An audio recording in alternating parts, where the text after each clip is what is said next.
তো আজকের আমাদের আলোচ্য বিষয় হচ্ছে পাছে লোকে কিছু বলে কবিতা।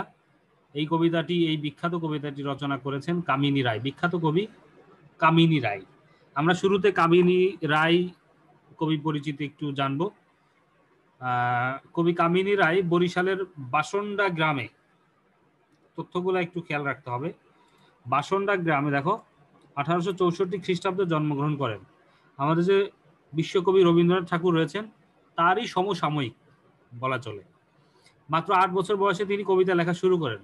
যখন তার বয়স মাত্র 8 বছর, অর্থাৎ তিনি যখন 2 বা 3-তে পড়েন, তখনই কবিতা লেখা শুরু করেন। 1886 সালে কলকাতার বেথুন কলেজ থেকে, এই তথ্যগুলো মনে রাখতে হবে, বেথুন কলেজ থেকে সংস্কৃতে অনার্স সহ বিএ পাশ করে তিনি ওই কলেজে অধ্যাপনায় নিযুক্ত হন।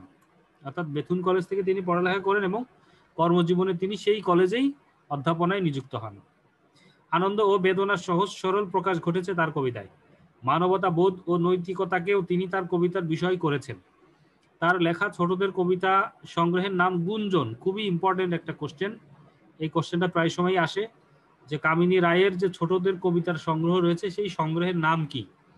একটা সংকলন, সেই সংকলনের নাম হচ্ছে গুঞ্জন।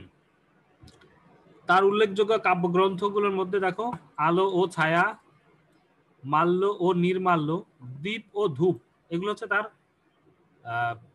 পাঠক প্রিয় বা উল্লেখযোগ্য কাব্যগ্রন্থ।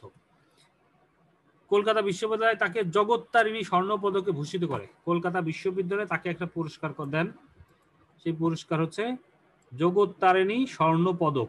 জগত্তারিণী স্বর্ণপদক তিনি লাভ করেন কলকাতা বিশ্ববিদ্যালয় থেকে।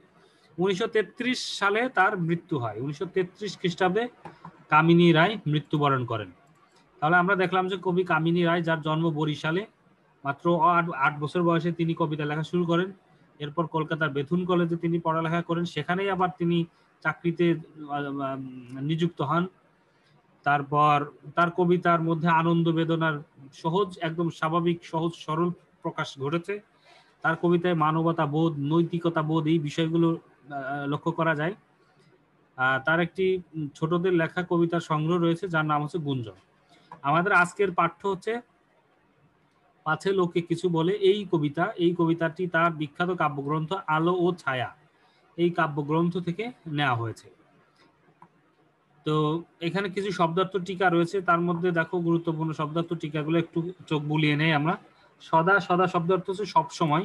সংশয় মানে হচ্ছে সন্দেহ, দ্বিধা, কনফিউশন আর কি আমরা যেটা বলি।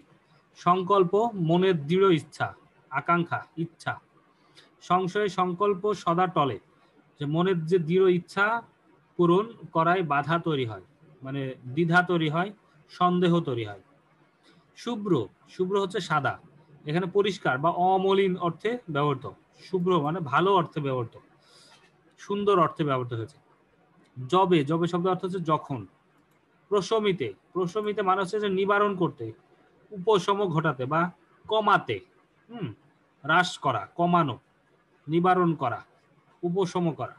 প্রশমিতে পারে ব্যথা, মানে যন্ত্রণার উপশম ঘটাতে পারে, যন্ত্রণা কমাতে পারে।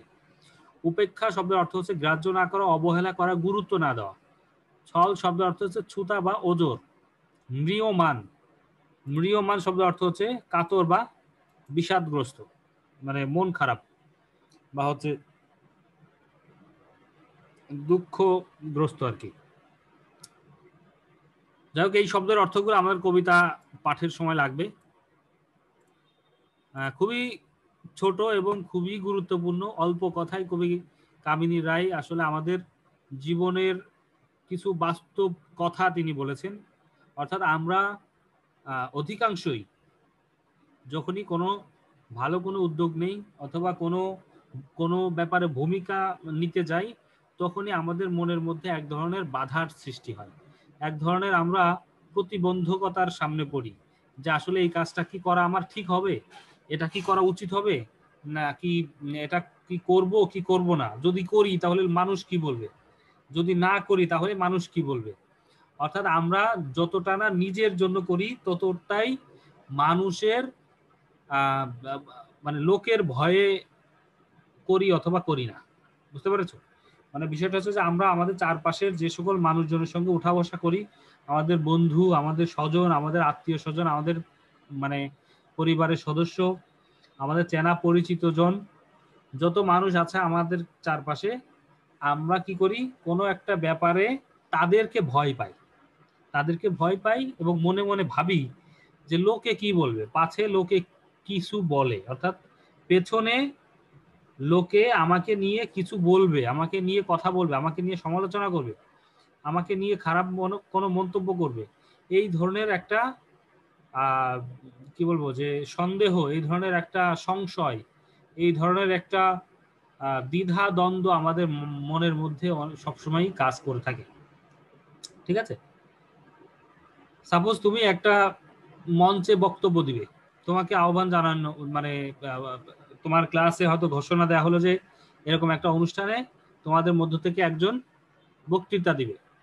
তো দেখবা যে বক্তৃতা দেওয়ার মতো ইচ্ছে মনের মধ্যে অনেকেরই জন্ম নেয়, কিন্তু শেষ পর্যন্ত তারা বক্তৃতা দিতে পারে না। তারা মনে করে কি যে আমি বক্তৃতা দিব এত মানুষের সামনে, কি না কি বলে ফেলি, কোথাও না কোথাও ভুল করে ফেলি, তাহলে যারা শুনবে তারা কি বলবে, তাদের সামনে তো আমার মাথা কাটা পড়বে, তাদের সামনে তো আমি লজ্জায় পড়ে যাব। এই ধরনের অনেক চিন্তা, বাধা, প্রতিবন্ধকতা আমাদের মনের মধ্যে জাগ্রত হয়। এটাই চরম বাস্তবতা। এই চরম বাস্তব কথাটাই, বাস্তব মানে ঘটনাটাই, বাস্তব ব্যাপারটাই কবি কামিনী রায় তার এই পাছে লোকে কিছু বলে কবিতার মধ্যে তুলে ধরেছেন। আমরা এখন একটু কবিতাটা পাঠ করে দেখব যে তিনি আসলে কিভাবে এই চমৎকার বিষয়টি উপস্থাপন করেছেন। তোমাকে আমাকে শুনতে পাচ্ছ? Yes, sir. Yes, sir. Yes, sir. ঠিক আছে, থ্যাংক ইউ।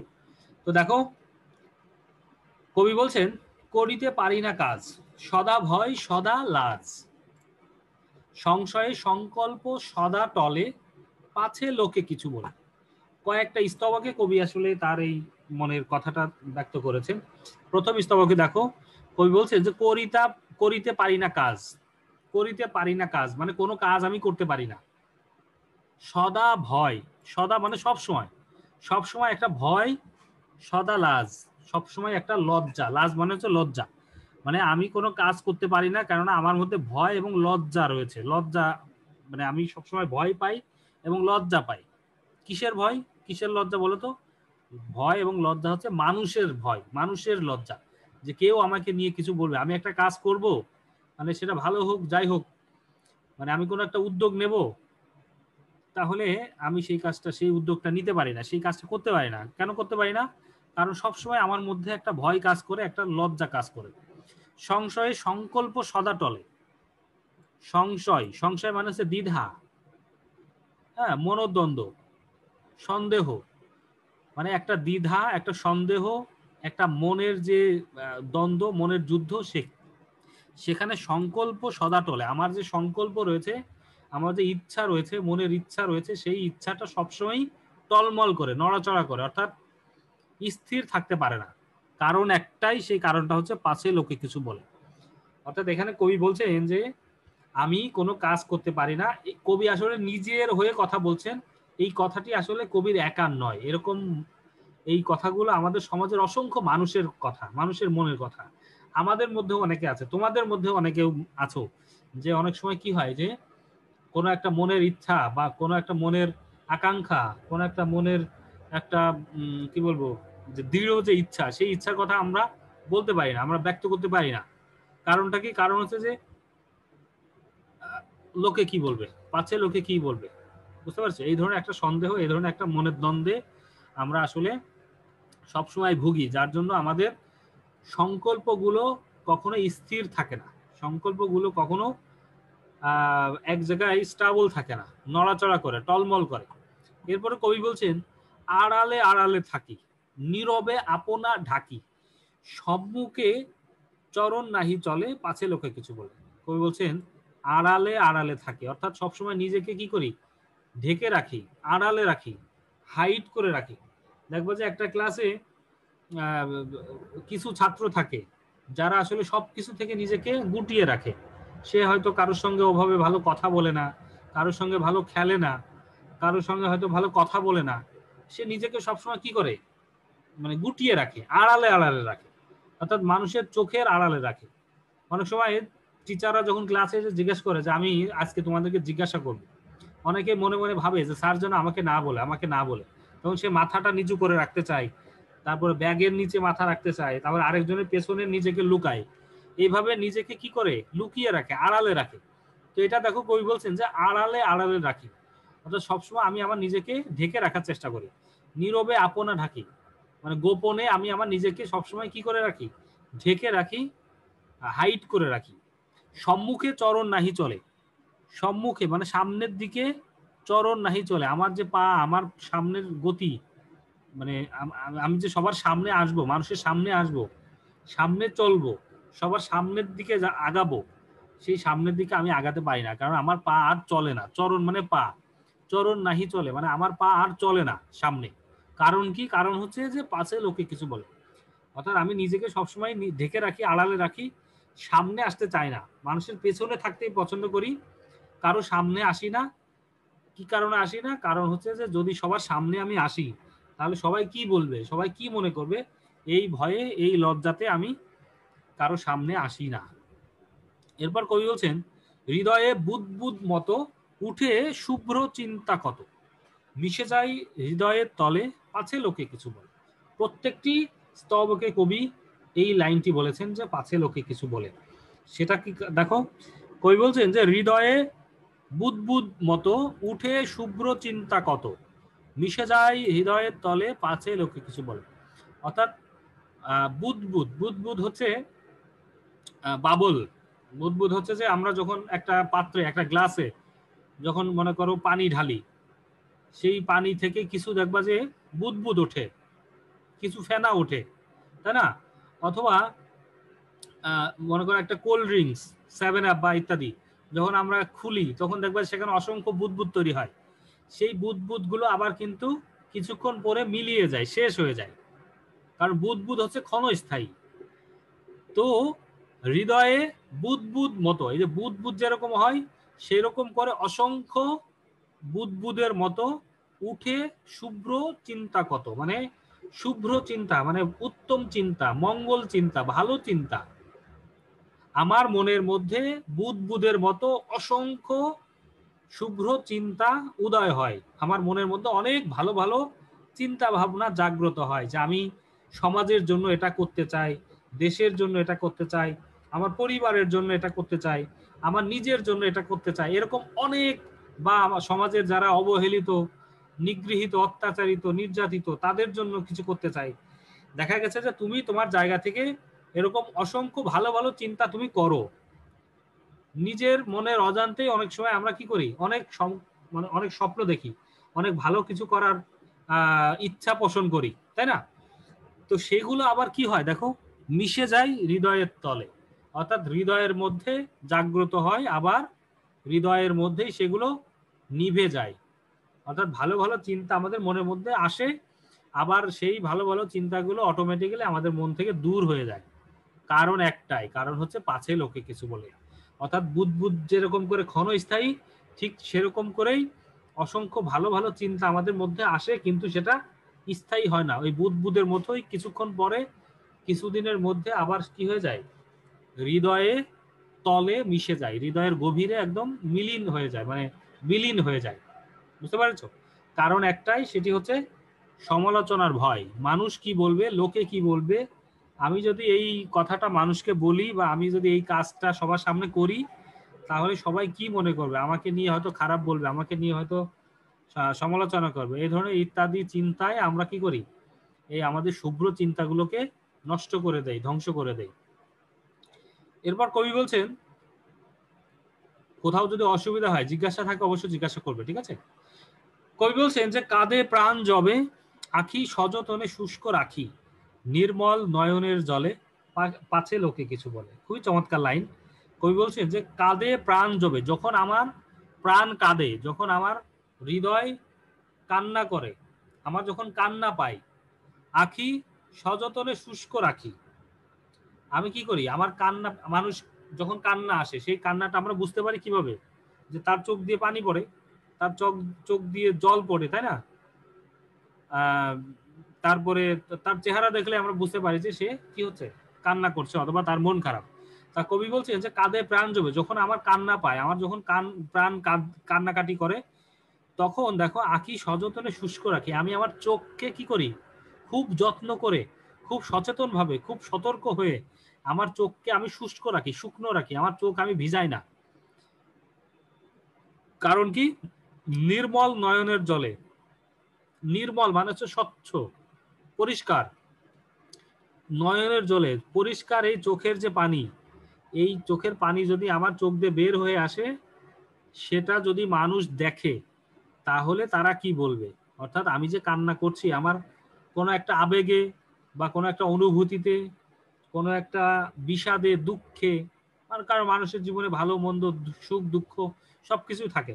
একজন মানুষের যে সবসময় ভালো সময় যাবে তা কিন্তু নয়, কিন্তু অনেক সময় দুঃখ আসতে পারে, অনেক সময় কষ্ট আসতে পারে, অনেক সময় শোক আসতে পারে। কিন্তু সেই দুঃখ, কষ্ট, শোকও আমরা কি করতে পারি না, প্রকাশ করতে পারি না মানুষের ভয়ে, কারণ পাছে লোকে কিছু বলে। অর্থাৎ আমরা সেই সময়টাও কি করি, চোখটাকে শুষ্ক রাখি, চোখটাকে ভিজতে দেই না মানুষের সমালোচনার ভয়ে। অর্থাৎ কবি এই কথাটাও বলছেন যে মানুষ কি বলবে, যার জন্য আমি কি করি, আমার চোখকে শুষ্ক রাখি। এরপরে কবি বলছেন,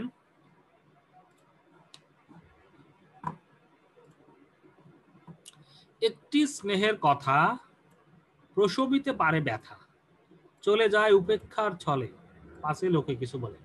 অর্থাৎ দুঃখ পেলে, কষ্ট পেলে, শোক পেলে আমাদের মন অনেক বিষাদগ্রস্ত থাকে।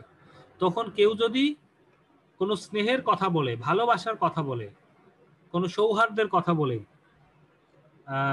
অনুশোচনা প্রকাশ করে, পাশে এসে দাঁড়ায়, তখনই কিন্তু আমাদের মনের ব্যথা কমতে পারে। প্রশমিতে পারে ব্যথা মানে হচ্ছে যে প্রশমন হতে পারে, কমতে পারে, মানে আমার যে মনের দুঃখ, ব্যথা, যন্ত্রণা রয়েছে সেগুলো দূর হতে পারে। কিন্তু চলে যায় উপেক্ষার ছলে, কিন্তু কেউ যদি আমার প্রতি স্নেহ দেখাতে চায়, ভালোবাসা দেখাতে চায়, আমি তাকেও কি করি, উপেক্ষা করে, উপেক্ষার ছলে আমি সেটা পাশ কাটিয়ে যাই। সেই স্নেহ, সেই ভালোবাসা আমি গ্রহণ করি না। কারণ কি, কারণ হচ্ছে পাশে লোকে কিছু বলে, অর্থাৎ লোকে কি বলবে, পেছনে কে কি সমালোচনা করবে, এই ভয়ে আমি আমার এই যে স্নেহ বা অন্যের যে স্নেহ, যে স্নেহ গ্রহণ করলে আমার ব্যথা, মনের ব্যথা দূর হতে পারে, সেই স্নেহটাও আমি কি করি না, গ্রহণ করি না, কারোর সমব্যথী হওয়ার সুযোগ দেই না। বুঝতে পারছো, আমার নিজের দুঃখ, নিজের কষ্ট আমি আমার নিজের মনের মধ্যেই লুকিয়ে রাখি, কারণ একটাই, সেটি হচ্ছে লোকে কি বলবে। এরপর কবি বলছেন যে মহৎ উদ্দেশ্যে যবে একসাথে মিলে সবে, পারি না মিলিতে সেই দলে, পাছে লোকে কিছু বলে। অর্থাৎ দেখবা যে এই যে আমি একটু আগে বলেছি যে এক শ্রেণীর মানুষ থাকে, শ্রেণী কক্ষে এক ধরনের ছাত্র থাকে যারা আসলে সবাইকে অ্যাভয়েড করতে চায়, যারা আসলে নিজের জগতে থাকতে চায়, তারা আসলে কারোর সঙ্গে ওভাবে মিশতে পারে না। এ কারণে লেখক, কবি বলছেন যে মহৎ উদ্দেশ্যে যবে, যখন কোনো মহৎ উদ্দেশ্যের জন্য একসাথে মিলে সবে, মানে সবাই একসাথে মিলে, সবাই একত্র হয়। সাপোজ সমাজের কোনো একটা ভালো কাজের জন্য যখন সব মানুষ এক জায়গায় হয়, এক জায়গায় বসে কোনো সিদ্ধান্ত নেয়, ঠিক আছে, সাপোজ একটা একটা গ্রামে মনে করো একটা স্কুল প্রতিষ্ঠা হবে, বা একটা এরকম কোনো কল্যাণকর কোনো একটা কিছু প্রতিষ্ঠা হবে, তখন গ্রামে সবাই এক জায়গায় এসে বসে আলোচনা করে যে এই কাজটা কিভাবে করা যাবে। দেখো, পারি না মিলিতে সেই দলে, তো সেই দলের সঙ্গে, সেই মানুষের সঙ্গে আমি মিশতে পারি না, আমি মিলিত হতে পারি না। কারণ হচ্ছে পাশে লোকে কিছু বলে, কারণ অনেকেই মিশেছে কিন্তু আমি পারি না। পারি না কারণ কি, যে সবাই মিশছে ভালো কথা, বাট আমি মিশবো যদি লোকে কিছু বলে আমাকে নিয়ে, এই ধরনের একটা দ্বিধা, সংশয় আমার মনের মধ্যে সর্বদা কাজ করে। যার কারণে দেখো, কোনো ভালো উদ্দেশ্য নিয়েও যেখানে মানুষ একত্র হয়, সেই মানুষের সঙ্গেও আমি কি করতে পারি না, আমি আমার নিজেকে মেলাতে পারি না, আমি আমার নিজেকে একত্র করতে পারি না, তাদের সঙ্গে মিশতে পারি না। কারণ মানুষের সমালোচনার ভয়, আমার মনের দুর্বলতা, আমার মনের সংশয়, আমার মনের দ্বিধা, আমার মনের যে কি বলবো, যে দ্বিধা দ্বন্দ্ব রয়েছে, সেই কারণে আমি কোনো মহৎ উদ্দেশ্যের যারা সাধন করতে চায় তাদের সঙ্গেও মিশতে পারি না। অথচ আমার মনের মধ্যে কিন্তু অনেক ভালো চিন্তা আছে, অনেক মহৎ উদ্দেশ্য আছে, তারপরে আমি সেই মহৎ উদ্দেশ্য নিয়ে মানুষের সঙ্গে মিশতে পারছি না এ কারণে যে লোকভয়, মানে লোকভয়, মানুষের ভয়, লজ্জা, শরম, এই এই বিষয়গুলোর জন্য আমি কি করতে পারি না, নিজেকে অন্যের সঙ্গে মিলাতে পারি না। এরপর লাস্ট স্তবকে আমরা দেখব, কবি বলছেন যে বিধাতা দিয়েছেন প্রাণ, বিধাতা সৃষ্টিকর্তা দিয়েছেন কি প্রাণ দিয়েছেন, আমাদেরকে সৃষ্টি করেছেন, আমাদেরকে বাঁচিয়ে রেখেছেন। থাকি সদা ম্রিয়মান, বিধাতা আমাকে প্রাণ দিয়েছেন, আমাকে বাঁচার সুযোগ দিয়েছেন, কিন্তু থাকি সদা ম্রিয়মান। ম্রিয়মান মানে কি? ম্রিয়মান মানে হচ্ছে যে সবসময় মন মরা থাকি, বুঝতে পারছো? নিজেকে গুটিয়ে রাখি, কাতর থাকে, বিষাদগ্রস্ত থাকে। ম্রিয়মান মানে সবসময় আমার মন ভার হয়ে থাকে। শক্তি মরে ভীতির কবলে, আমার মনের যে শক্তি আছে, আমার মনে যে ভালো কিছু করার ইচ্ছে আছে, সেই শক্তি কিছুটা হলেও বিধাতা আমাকে দিয়েছেন, কিন্তু সেই শক্তিগুলো মরে যায়, সেই শক্তিটা ধ্বংস হয়ে যায়, নষ্ট হয়ে যায়। কিসের কারণে? ভয়ের কারণে। কিসের ভয়? ভয় হচ্ছে পাশে লোকে কিছু বলে। অর্থাৎ সৃষ্টিকর্তা আমাকে সৃষ্টি করেছেন, আমার মনে ভালো চিন্তা ঢুকিয়ে দিয়েছেন, কিন্তু আমি সর্বদা নিজেকে বিষাদগ্রস্ত রাখি, ম্রিয়মান রাখি, নিজের মনটাকে আমি কি করি, মানে বেঁধে রাখি। কারণ একটাই, কারণ হচ্ছে যে লোকে কিছু বলে, পাছে লোকে কিছু বলে। লোকে আমাকে কি বলবে, লোকে আমার সমালোচনা করবে, আমাকে ভালো বলবে কি খারাপ বলবে, আমাকে কে কি কমেন্টস করবে, এই যে চিন্তা, এই যে ভয়, এই যে লজ্জা, আমি পারবো কি পারবো না ইত্যাদি নানান ধরনের সংশয়, নানান ধরনের দ্বিধা, দ্বন্দ্ব, ভয় আমাদের মনের মধ্যে সবসময় কাজ করে বলেই আমাদের যে শক্তি রয়েছে, মনের যে শক্তি রয়েছে, মানসিক যে শক্তি রয়েছে, সেই শক্তিটা নষ্ট হয়ে যায়, সেই শক্তিটা মরে যায়। কি কারণে? ভীতির কবলে পড়ে। অর্থাৎ এই পাশে লোকে কিছু বলে, এইটার যে ভয়, সেই ভয়ের কারণে আমাদের মনের যত শক্তি রয়েছে, সেই শক্তিগুলো নষ্ট হয়ে যায়, মারা যায়। বুঝতে পেরেছো? এই হচ্ছে কবিতার আলোচনা। আমরা এখন পাঠ পরিচিতিতে দেখবো যে এই কবিতার ব্যাখ্যায় কি বলা হয়েছে। দেখো, যে কোনো কাজ করতে গেলে কেউ অনেক সময় দ্বিধাগ্রস্ত হয়, কে কি মনে করবে, কে কি সমালোচনা করবে, এই ভেবে তারা বসে থাকে। এর ফলে কাজ এগোয় না। যারা সমাজে অবদান রাখতে চান তাদের দ্বিধা করলে চলবে না, দৃঢ় মনোবল নিয়ে লোকলজ্জা ও সমালোচনাকে উপেক্ষা করতে হবে। মানুষের কল্যাণে মহৎ কাজ করতে হলে ভয়, ভীতি, সংকোচ উপেক্ষা করে এগিয়ে যেতে হবে।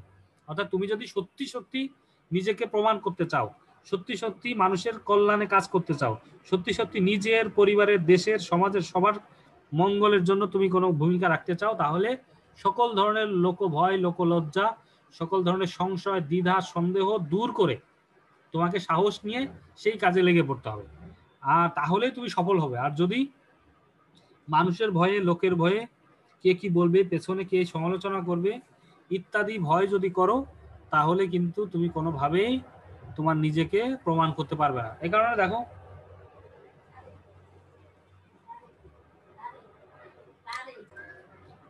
তারপর